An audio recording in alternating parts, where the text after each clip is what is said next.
দাদা এইবাৰ আহি থকা নিৰ্বাচনত আপুনি কোনটো পাৰ্টিক ভোট দিব? বিধানসভা নিৰ্বাচন 9 তাৰিখে 9 এপ্ৰিল।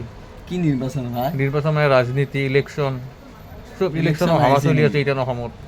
মানুহৰ ইলেকশ্যন ধাৰাশাস্তি, চিলিণ্ডাৰ নাই, তেলৰ দাম বাঢ়িল। ইলেকশ্যন আহিছে নেকি? ইলেকশ্যন 9 তাৰিখে 9 তাৰিখে 9 তাৰিখে ইলেকশ্যন। মই ভোটটো কাকো নিদিওঁ, কাৰণটো জনাব নেকি?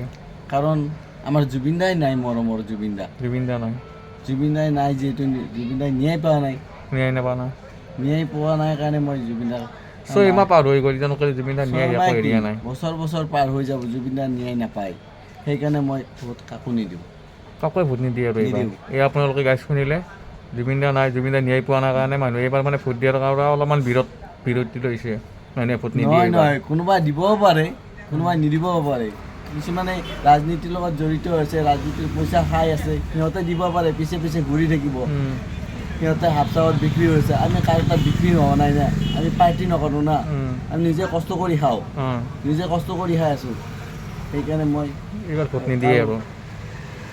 পিছফালে এনেকৈ চাই কথা কোৱা স্বভাৱ নাই, সেইকাৰণে মই কাকো নিদিওঁ। দাদাই ৰাইট কথা কৈছে, সঁচা কথা কৈছে। এই আপোনালোকে শুনিলে, জুবিন দাই যদি ন্যায় পেলায় মানুহে এনেই ভোট দিলে। জুবিন দাই ন্যায় পোৱা নাই আৰু মানুহে ক'ত ভোট দিব এইবাৰ।